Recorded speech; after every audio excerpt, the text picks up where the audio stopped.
I want to, before we jump into it, I want to thank you for just taking the time and just jumping on my podcast with me. I started it about a year ago. My idea was just to give a little bit more positive energy toward our people, because we get a whole lot of energy and there's really no platform for us to kind of talk about us and just show the creativity and just the truth of us. So that's what my platform is. Okay, no problem. Let's do it. All right. So who is Hope Flood and where did you grow up? Hope Flood is a mom, a grandma, a comedian, an actress, a philanthropist, entrepreneur, a business owner, all around amazing girl is who she is. I'm from Benton Harbor, Michigan. And I left there when I was 6 and moved to California. My mother kidnapped my brother and I, came to Michigan, came to Benton Harbor one day and kidnapped us and brought us to California. I've been here ever since. And then I moved to Dallas in 2004 to do radio.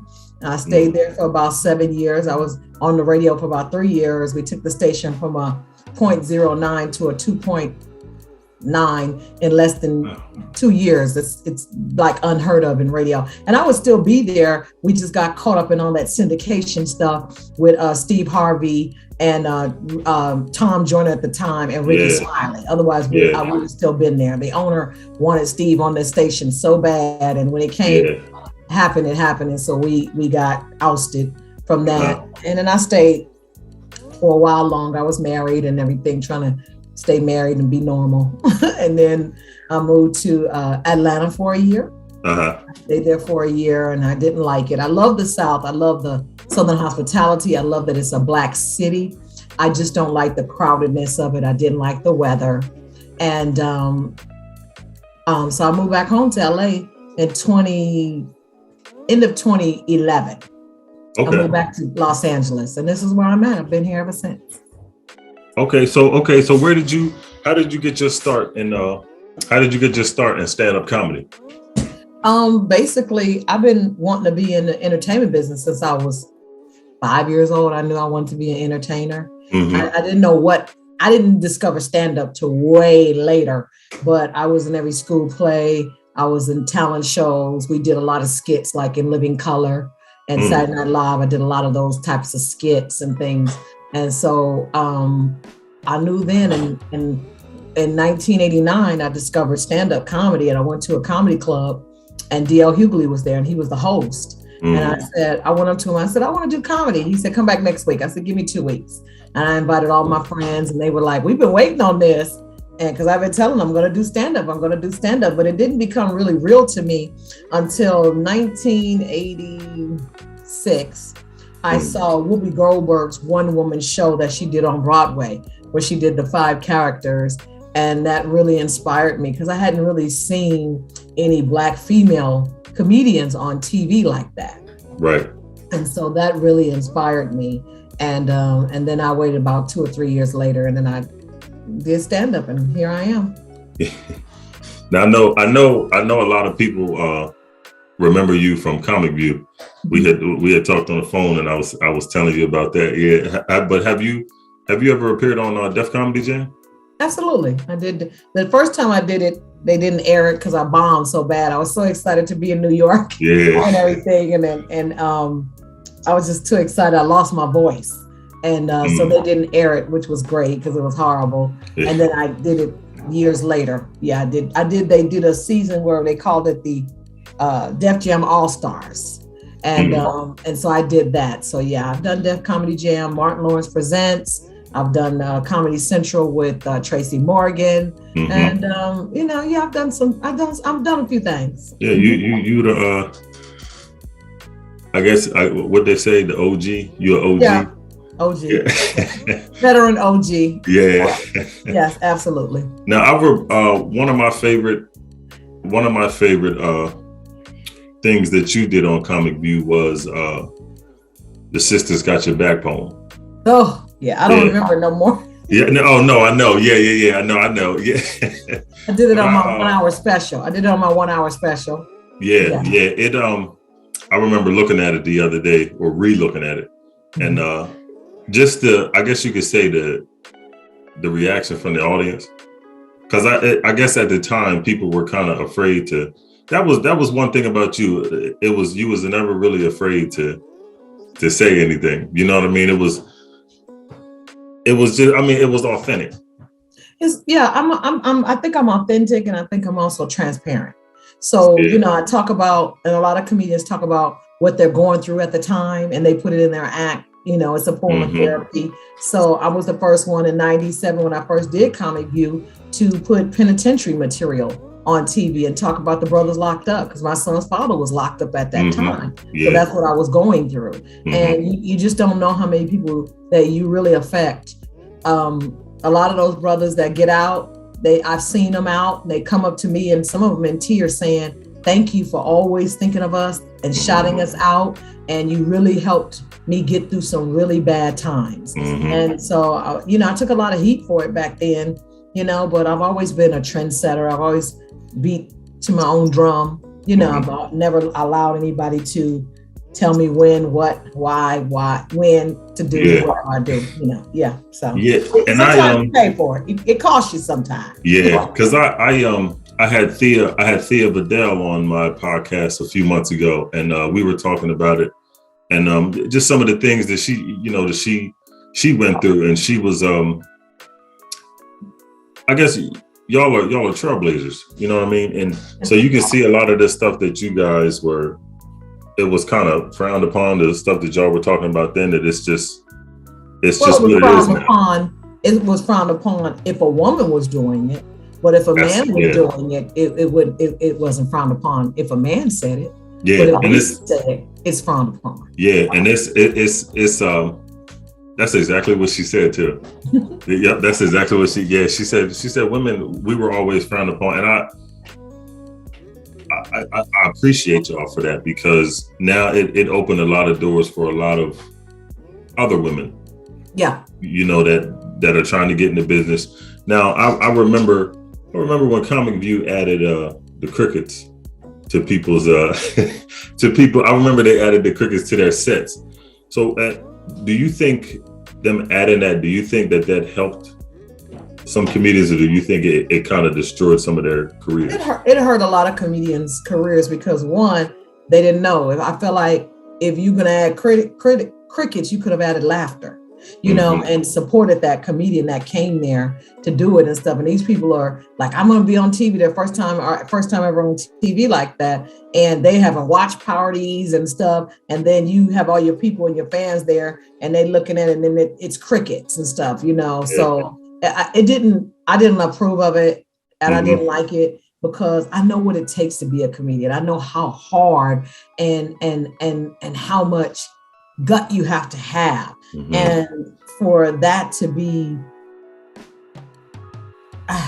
made fun of, for lack of a better word, right, is very disheartening to me. I didn't like that. I didn't like when a black network made a white boy a host, Gary Owen. I didn't like that. I know. Yeah. Yep. That bothered me a lot. They thought it was so funny, but it wasn't funny to us. And it's I guess that leads me to, what do you think about the a lot of the, I guess, social media comedians and T.I. jumping into comedy?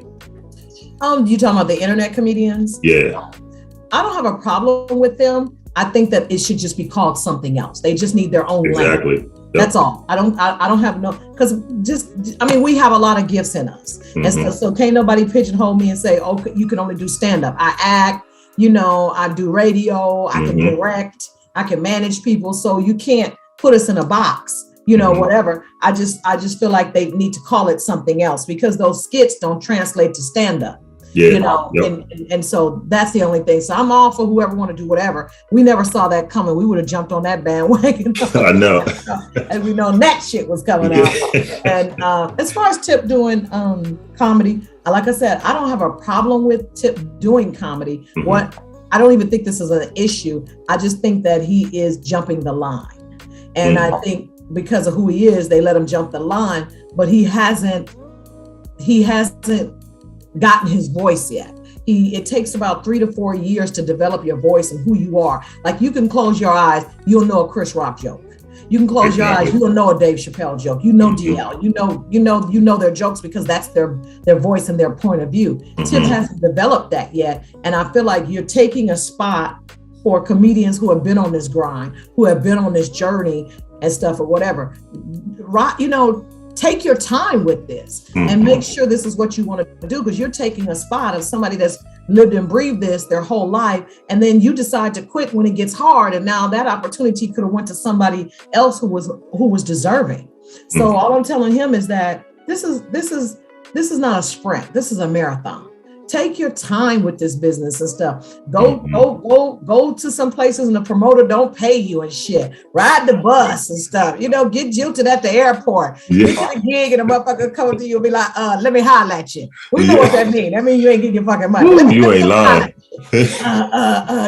What had happened was, go through that. Go through that whole thing of it and enjoy the ride of the whole thing, because then you're going to appreciate it. Because what I don't want to happen to him, what happened to Nene Leakes put herself out there to do comedy, and she had all these dates on the books. And then when people came to see her and she wasn't funny because she wasn't ready, all of those dates canceled and she quit doing comedy. So you got opportunities that were deserving to other people, but you didn't stay in it for the long haul.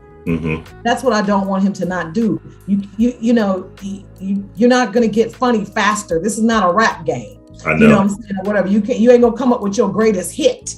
Whatever, and that's gonna put you on the billboard. That's not how comedy works. Whatever. So enjoy getting the funny and going out and working these clubs and standing in line and getting bumped and the whole journey with comedy. Instead of doing what he's doing. That's the only thing. I don't have no problem with him doing comedy. Now I heard Lunel say one time that it's nothing like being on stage and being able to see everybody else's face. She said she said sometimes that's a joke in itself when you're able to see everybody's reactions to the things that you say. Absolutely. Because we say a lot of stuff that's really shocking or very off the cuff or off the wall, where people I set up a joke and I go something totally different. It's not your obvious answer or your obvious punchline, and people are like, oh my God, I don't believe she said that, or I never, so, and that's what my comedy is really all about. It's not, you gonna think this and then I'm not gonna say the obvious thing. Yeah. Now, are there any women now in comedy that could use some more that you think could use some more recognition? Absolutely. I do my comedy convention and we could talk about that. And you mentioned Thea. I'm honoring Thea at my comedy convention. Yeah, I do with my convention, I do I honor, it's like an award show, and I honor veterans in the game. So last year I honored Marsha Warfield, J. Anthony Brown, Ricky Smiley, some local promoters and club owners in Atlanta. Wow. And so this year I'm honoring Thea Vidal and some others. Probably Curtis Gatson, who started the whole Comic View. I think that he needs to be recognized for it, because comics are still eating off of Comic View, whatever. And he needs to be recognized for that. I'm trying to possibly do Garrett Morris, the first ever Black on Saturday Night Live. And everything. So there's a lot. Tasha Smith, I'll probably honor her. She's directing now. She didn't stop doing comedy and she's acting, and now she's directing. And a lot of people don't know she's directed a lot of the 50 Cent's shop movies and a lot of stuff that people don't even recognize her for. Why do you think a lot of us are not getting as much recognition, as the things that we're doing? Like you said, directing, like they're directing, like you said, she's directing some of 50 Cent's things. I think at the end of the day, it's still a male chauvinistic business. It's still a male dominated business. Politics. And then, and so it's like, I tell people all the time, the men can get together, they can work together, like DL and Cedric and Eddie and Charlie Murphy, may he rest well, and George Lopez put their money together and did the Get Down tour. And they walk, they paid for the venue themselves, did their own radio advertising, and they split the money 5 ways. I can't even get 5 bitches to go to IHOP to talk about some shit like that. I know. And so, a lot of the other women don't want other women on the show with them, so I think it's our own demise and stuff that we don't uplift each other when we get these opportunities like the men do. They can go on tour. You can see 4 or 5 brothers on the flyer, and they can work together and everything. And it's fine. We just don't do it like the men do. And I'm gonna ask you too. Why do you think there aren't any more outlets like a Comic View or a Def Comedy Jam nowadays? Well, they try to do like they're doing with these reboots of all these TV shows and stuff, and some of them don't need to be rebooted. No, at all. Leave it alone. Leave that. I know. Yeah, leave it. Let it have its legacy and leave it alone. But I think they've tried to do them again instead of creating something new. It could be on the same network and all, but create a new. Don't call it Comic View anymore. Don't call it Def Comedy Jam. But we do need something. And I don't know. I know that people have tried to start it, but now with the live streaming and everything going on, and people got their own channels now. I got a channel that I'm working with, a company, live streaming company called XOD Network. Okay. And I'm going to have the first ever 24-hour all-female comedy channel. Look at I'm just going to be highlighting and showcasing female comedians 24 hours a day. So that's what it's going to now, since Netflix and every Amazon, everybody's doing that now. So, I mean, the average person, I don't even watch BET that much anymore. I don't even watch HBO, because you have Netflix and all these other shows now. So we have to get on board with them. So I think that's what it is. And thank God Netflix is now giving out specials. My boy Quake just got his. It's going to take people like Dave Chappelle. It's going to take people like Tiffany Haddish to say, these are the next ones. These are the next ones to look out for. Because there's so many that these networks or these people don't know nothing about, that it's going to take people who are already in those positions of power, who have those outlets, to say, hey, these are the next cats to get it. And Earthquake is so overdue for a special. He is. Yeah. Now I want to talk about your 9th annual ComicsRock Convention. Yes, let's get into that. Talk about that more. Well, it would have been the 10th year, but in 2020 when the pandemic happened, I thought the shit was going to be over in 2 months. So I was like, I know it's 3 years already. Right, we were operating like a third world country or something. I was like, what? I figured we'd had this shit all nipped in the bud. I know. It's getting there. It's better. We've lifted our mask mandate here in LA.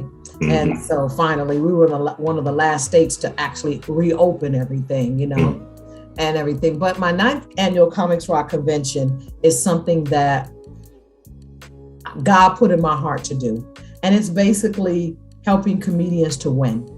Helping comedians to not spin their wheels for 10, 15 years just doing stand-up when they have other talents inside of them that they could be working on and pursuing. Being a stand-up comedian is not enough anymore. You might birth a podcast, or you might do voiceovers or commercials, or, other things in this business, and that you didn't even know you could do. And so the convention brings all those things out. So what I did is took 30 years of what I learned in this business and what I didn't learn in this business, and I put it into workshops and seminars taught by other veteran comedians to really help comedians to win. So I did it 2 years for just female comedians because we were so behind the male comedians, and then the male comedians kept calling me and threatening me to want to come. Like, I'm put on a dress and a wig and some heels. I'm like, don't make that as the excuse. I know. Dress and heel and wigs and stuff. And so I rebranded the name and called it the ComicsRock Convention. And so it's for everybody to come, male, female, newbie, aspiring, intermediate, veteran comedians and stuff. The information is invaluable. It's just an amazing convention, and I know it's God because I'm not that smart, and so he puts these ideas in my head of things to do. And so comics come from all over the country for workshops and seminars, and they get to showcase at the comedy clubs. I did it 7 years here. Last year I did it in Atlanta, and so I'm doing it again in Atlanta. It's August 28th through September the 1st, and comedians can go to comicsrockconvention.com to register. And I start off with a meet and greet. And then we're having a bowling tournament, and then we're having a female, I call it Female Comics Rock that time of the month, pajama jam, pamper and pizza party. And it's just for us, the female comedians, to talk and everything. And then I'll have a professional development day, and that's where you can get your headshots done, your electronic press kits done, you can get your social media set up, your website, your business cards. So when you leave there, you have everything that you need to be successful. And then Monday evening is when I do my purple carpet celebrity comedy awards tribute, honoring vets and people in the business. And then Tuesday, Wednesday, and workshops as well. And then Tuesday, Wednesday is workshops and seminars all day. And then they get to showcase at the comedy clubs at night. And then Thursday, I do a farewell luncheon featuring my favorite things. And I give away gifts, and we talk and laugh and cry. And then they have to all get the fuck away from me, because I'll be tired of their ass by the I'll be tired of their ass by the end. I was getting ready, Yeah, after 5 days of just dealing with comedians day and night. It's a really fast-paced convention because there's stuff during the day, then you got to get ready for the showcases at night, and comics go to support each other. By the third or fourth day, they tired as hell. But I tell them, this is the grind. This is the real comedy grind, And then the winners of the showcase, I take them on tour dates with me, or hook them up with other places that they can perform and everything. And I'm gonna put them on my network. So yeah, that's how we do it. Now, when are they going to? When you gonna get one of these? It's gonna sound kind of crazy, but when you gonna get one of these workshops to highlight you? Damn it! I know, huh? One you of these need to be highlighted. Yeah. Yeah, I agree. I agree. I have no argument. I don't know what to tell you, but yeah, I think so. When I see people getting awards and stuff like that, I'm like, what? Okay, now why are you getting an award? What are you doing? I'm out here pushing the Black comedy and keeping it alive and our culture alive and stuff. And it's just like, and I'm not doing it for recognition, but sometimes you just want to, like the song from Cheers, you just want to go somewhere where everybody knows your name, and you just want to know that what you are doing, people appreciate it and that it's valuable to them. And so, yeah, sometimes I feel like, okay, well, what's going on, God, or what's happening? Is it me? Am I not out here enough? Am I not? Oh, no, it's coming. Vocal? It's coming. You and all these work, doing all the workshop, you're going to get recognized, and it's going to be right when you least expected it to. You might be going there in Atlanta this year and they got something planned for you. You don't even know it's there. Yeah, I'm excited about it. I received that. Now, do you think there are any more, do you think that we can find any more comics like, when I was coming up, like you and, Arnez J and Bruce and Monique, and there's a lot out there now. There are a lot of comedians, and what I tell them all the time, it hurts my heart because they don't have an outlet like a Comic View like we had. They don't have a Def Jam that just helped blew people up. I mean, I was on Comic View 3 times a week. 40 million people watched Comic View, or whatever. And I was on there for 10 years straight, so they don't have that anymore. They don't have that outlet. And I see some of the best comedians in the world. I see some of the funniest people in the world. And I was like, wow, if we just had a Def Jam or a BET or something that people could really, really see you. Yeah. So yeah. But there's so many out there that are, some of them better than us that we were, and some of them not, some of them still working and still grinding, but there's a lot of great comedians out there. Now, what else would you like to accomplish in your career? I want to have a talk show, my own talk show. I want to do what Monique didn't do with her nighttime talk show. And I want my cannabis business. I have a cannabis business with my son. I want that to be successful. It's $1 trillion business. I don't need $1 trillion. I just need some of it. I just need just $1 billion. Yeah, that's fine. I'm good with that. I agree. And I just want to see the manifestation of my hard work and sacrifice 30 years in this business. Yeah. Now let's talk about the let's plug your cannabis business a little bit. Let's talk about that. Let's go ahead and talk about that for me. Okay, California, when I moved back to California, you know, we were the second state to go legal with cannabis medicinally. We didn't go recreationally until about 2 years ago. And so when I moved back, my son smoked so much goddamn weed. I was like, let me figure out a way to make some money off of this shit. So I was like, I'm going to get in this business. I see what you're doing. I got to figure out how to get some money off of it. And so I came up with the name High Hopes. And then I started with going to the dispensaries and just buying their products and then reselling it. And then from there, I would go to these things that are called terp markets, which is like a weed swap meet, basically. Right. And you go there and you smoke and you meet vendors and people selling stuff. And there I just met a lot of people, and especially Hispanic people. They're very much into it, and Hispanic men love Black women. So I used that as you ain't lying. Yeah, they love, I don't know what they love. They love Black. My son could be talking to one of them and they be giving him a hard time. As soon as I roll up, everything changes and stuff. And they just love Black women.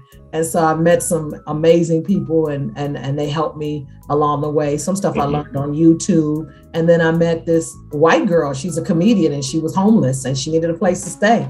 But she was in the business. And I said, I'll let you come and live with me for free if you teach me the cannabis business, how to cook with cannabis. And she did. So she taught me how to make my butters and my sugars and my tinctures. And then from that, you just follow the recipe. So I consider myself an infuser. I can infuse and medicate anything.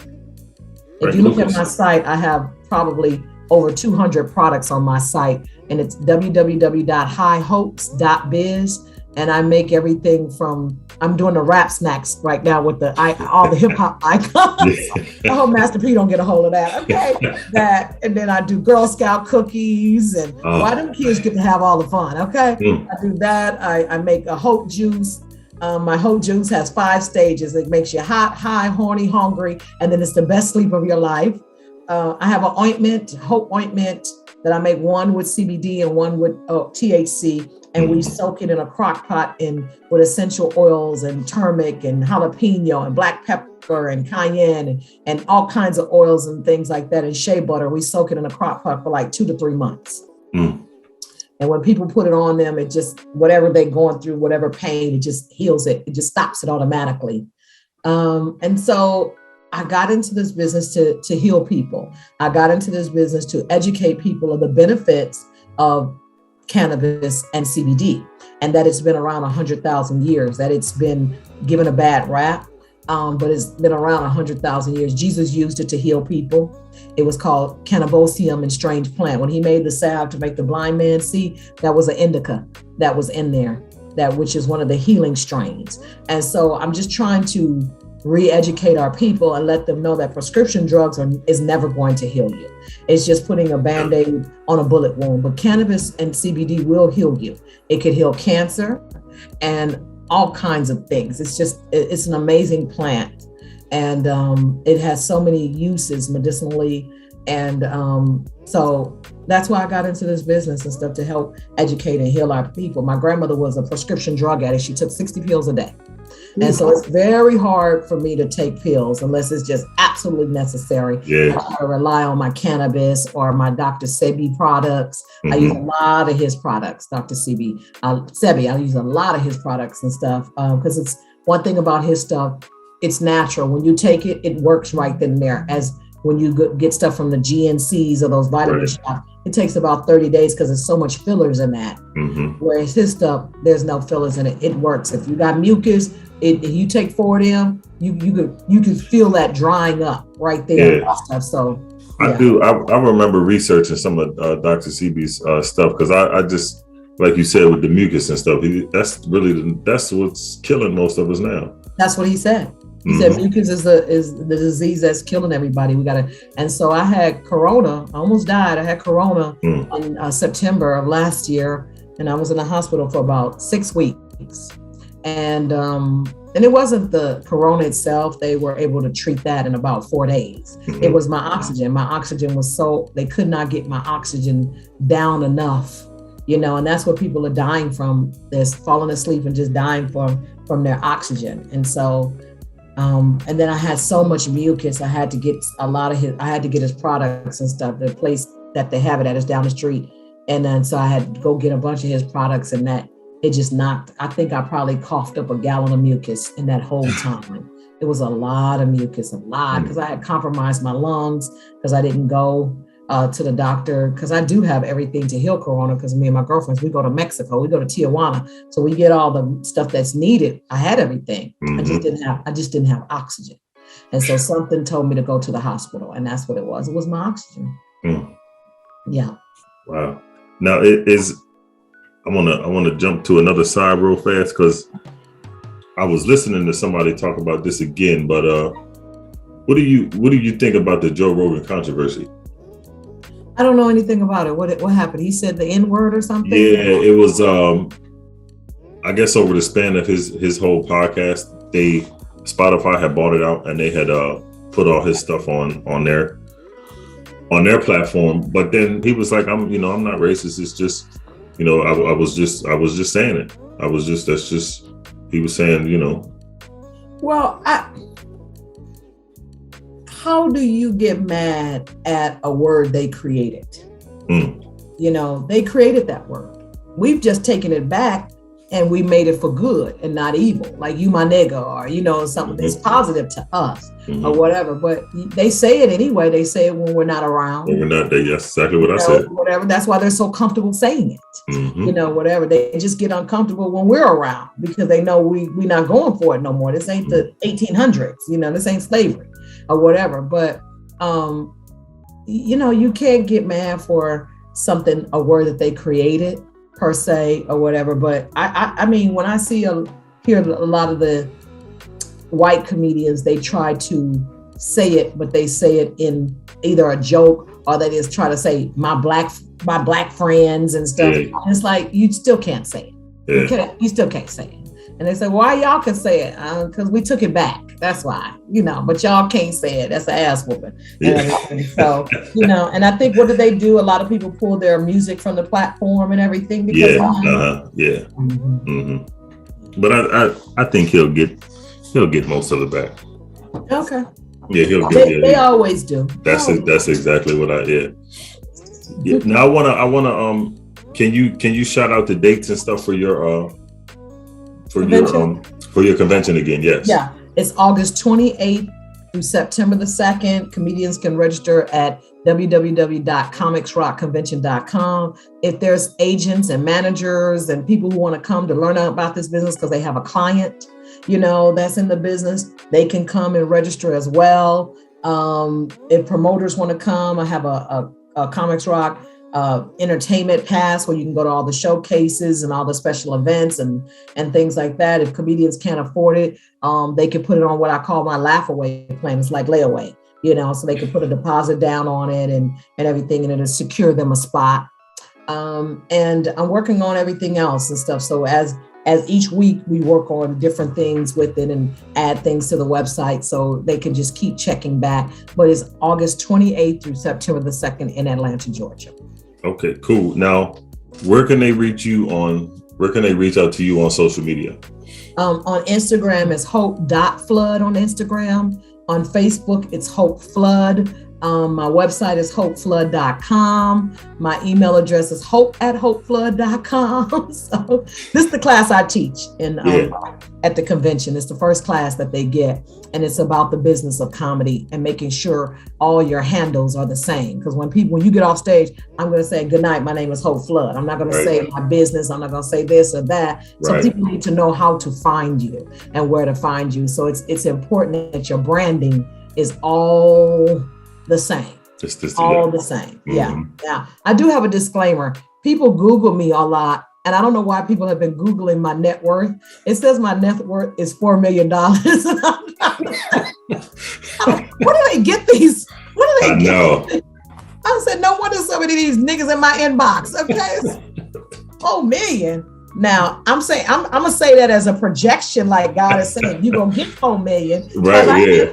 Have I had a couple of million run through my hands in my lifetime? Absolutely, I have. But do I have it now? No, sir. Yeah. Okay, that's just a disclaimer. I would love to talk to the people and I don't want my my county social worker to see that shit. They be to cut my fucking food stamps off or whatever. So I don't want that. So yeah, I'm not worth $4 million right now, y'all. I don't make $32,000 a month. I'm like, who do I talk to about this shit? This is wrong. So wrong or whatever. So no, not yet. But I feel like it's coming. I feel like that's what God is saying. You know, like, just hold on. I got you. All right. Oh yeah, it's coming. I'm with it. Now I want to thank you for taking the time out to jump on my podcast with me. I appreciate you. You're welcome. So thank you. Have a good one. Deep Conversations, everybody. You're on YouTube, baby.